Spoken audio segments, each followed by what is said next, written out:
안녕하세요. 시청자 멤버 포머 퍼드를 잡기 위해서 방송을 하고 있는 킬러웨일입니다.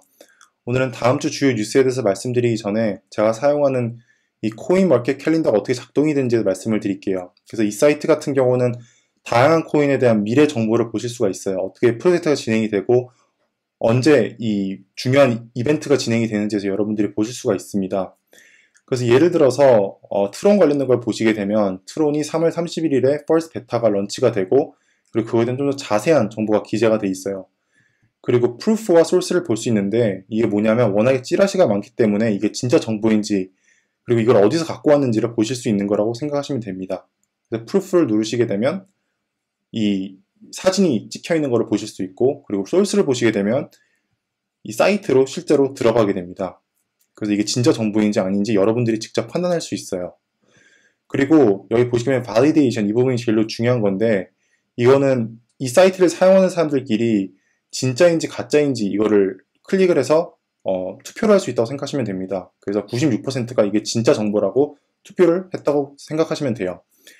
그뿐만이 아니라 여기 첫 번째 이 바를 보시게 되면 되게 다양한 정보를 기재할 수 있어요. 예를 들어서 날짜별로도 볼 수 있고 그리고 제일로 중요한 건 여기 코인별로 보실 수 있어요. 그래서 여러분들이 투자하셨거나 아니면 투자에 관심 있는 것들을 한 번에 보실 수 있다고 생각을 하시면 됩니다. 다음 주 메인 이벤트는 트론 관련된 뉴스입니다. 트론 같은 경우는 3월 31일, 그러니까 토요일 날 테스트넷을 런칭한다고 하네요.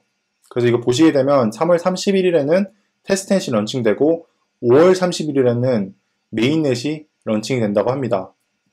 좀 더 자세한 시간 같은 경우는 이 웹사이트를 보시면 되게 되는데 지금 6일 7시간이 남았다고 합니다. 그래서 제가 이건 다 링크로 걸어 놓을게요. 근데 이 트론 그 테스트넷이 왜 중요하냐면 트론 같은 경우는 다른 프로젝트에 비해서 정확한 청사진을 좀 보기가 어려운 편이에요. 그러니까 정확히 어떤 프로젝트를 진행하는지에 대해서 좀 알기가 어렵습니다. 어쨌든 트론이 궁극적으로 이루고자 하는 것은 2027년까지를 목표로 하고 있는데 어쨌든 첫 단계를 볼 수 있고 이 프로젝트에 대한 전체적인 청사진을 볼 수 있는 거기 때문에 되게 중요한 이벤트라고 생각하시면 될 것 같아요. 조금 조심하셨으면 좋겠는 게 지금 트론 같은 경우는 되게 많이 펌핑을 당했습니다. 보시게 되면 지금 41%가 올랐는데 계속 이렇게 펌핑이 진행될지 안 될지는 잘 모르기 때문에 조금 투자할 생각 있으시면 좀 조심스럽게 투자했으면 좋겠습니다. 그래서 그 다음 뉴스로는 비트렉스, 업비트 관련된 소식입니다. 제가 저번 방송에도 말씀을 드렸지만 비트렉스 같은 경우는 지금 82개의 토큰을 없앤다고 하고 있네요. 그래서 거래도 중단하고 그리고 지갑도 다 없앤다고 하고 있습니다. 그래서 이 리스트를 보시게 되면 그 제거되는 코인들을 보실 수가 있는데 혹시 여기에서 토큰을 갖고 계신 분들, 이 토큰들을 갖고 계신 분들이 제가 볼 땐 거의 없을 거라 생각을 하는데 혹시 그런 분들이 계시다면 꼭 다른 거래소로 옮기셔야 됩니다. 한 가지 안타까운 사실 같은 경우는 이 별표 친 코인들은 다른 거래소로 옮기지도 못한다고 하고 있어요. 왜냐하면 블록체인 자체에 문제가 생겨서 다른 거래소로 그 옮기는 것 자체가 불가능하다고 합니다. 다음 뉴스로는 3월 29일 날 진행될 네블레스 메인 런치입니다. 그러니까 트론이 테스트넷을 런칭한다고 보면은 네블레스 같은 경우는 목요일 날 메인넷을 런칭하게 됩니다. 네블레스 같은 경우는 한국에서 많이 안 알려졌는데 그 이유가 한국에서 거래가 안 되고 있어요. 그러니까 업비트나 아니면은 비썸에서 거래가 불가능합니다. 그래서 혹시 관심 있으신 분들은 이 휴업이나 아니면 OKEX에서 지금 거래가 가능합니다. 다음으로는 바이낸스 거래소 관련된 소식을 전달드리도록 하겠습니다.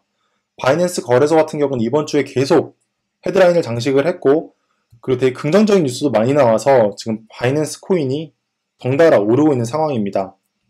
그래서 이거에 대해서 간략하게 말씀을 드리자면 이 시작이 어떻게 됐냐면 일본 언론사인 니케이에서 일본 금융청이 바이낸스 거래소를 형사 고발할 것이다 라는 뉴스가 떴어요. 그래서 엄청나게 부정적인 뉴스가 뜨면서 비트코인 가격이 9,000달러에서 8,500달러로 갑자기 떨어지게 됩니다. CZ라는 사람이 있는데 이 사람이 누구냐면 바이낸스 사장입니다. 그 사람이 이거에 대한 거를 다 부정을 해버려요. 그러니까 공개적으로 니케이라는 언론사를 비판을 하면서 우리는 형사고발을 받은 적도 없다라고 부정을 합니다. 얼마 지나지 않아서 되게 재미있는 사건이 발생이 되는데 CZ가 다시 트위터를 올립니다. 실제로 그 금융청에서 고발은 아니고 편지를 받았다고 하네요. 이 편지가 어떤 내용인지에서 말은 안 하지만 어쨌든 편지를 받았다고 합니다. 그래서 지금 변호사들과 이 문제를 해결하기 위해서 노력을 하고 있다라고 밝혔어요.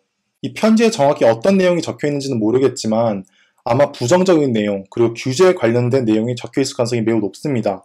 그게 왜 그러냐면 일본 정부의 입장이 바뀌고 있어요.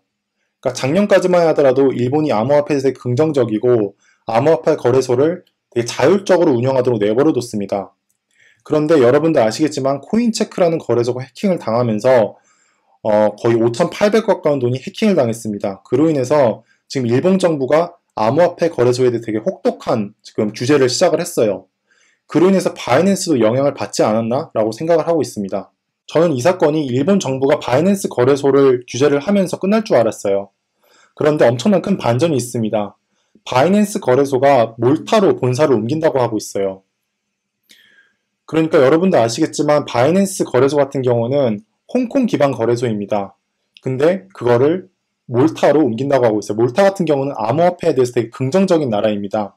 그리고 유럽에 있는 나라이고, 그래서 여기서 핵심이 되는 부분은 이 부분이에요. 피아트 크립토 익스체인지로 바뀐다는 건데, 그 전까지 바이낸스 같은 경우는 암호화폐만 거래가 가능했어요. 그래서 바이낸스를 이용을 하려면 이더리움이나 비트코인을 송금을 했어야 됩니다. 그런데 이제 피아트 크립토로 바뀐다는 건 무슨 말이냐면 달러가 될지 유로가 될지 모르겠지만 어쨌든 현금을 입금을 해서 거래를 할 수 있는 거래소로 바뀐다고 생각하시면 돼요. 엄청나게 큰 변화입니다. 그뿐만 아니라 더 대박인 거는 몰타 국무총리가 공개적으로 트위터에서 바이낸스 환영한다고 올렸어요. 그래서 바이낸스 코인이 그 이후로 가격이 되게 많이 올랐습니다. 그래서 아마 바이낸스가 지금 몰타로 옮기는 것 자체가 확정이 된 것 같습니다. 제가 저번 방송에서 말씀을 드렸지만 바이낸스 거래소 같은 경우는 지금 중앙화된 거래소인데 그걸 탈중앙화시키는 작업을 하고 있어요. 그로 인해서 바이낸스 코인이 이 탈중앙화된 거래소에 되게 핵심적인 역할 가능성이 높아졌습니다. 그래서 혹시 투자에 관심 있으신 분들은 한국 거래소에서는 거래가 불가능하고 바이낸스 거래소에 들어가셔서 BTC 아니면 이더리움 기준으로 구매가 가능합니다. BNB라고 치시게 되면 여기서 구매가 가능합니다. 방송 봐주셔서 감사하고 후원 부탁드립니다. 그리고 모든 정보는 댓글에 남겨놨기 때문에 한번 확인해 보세요. 감사합니다.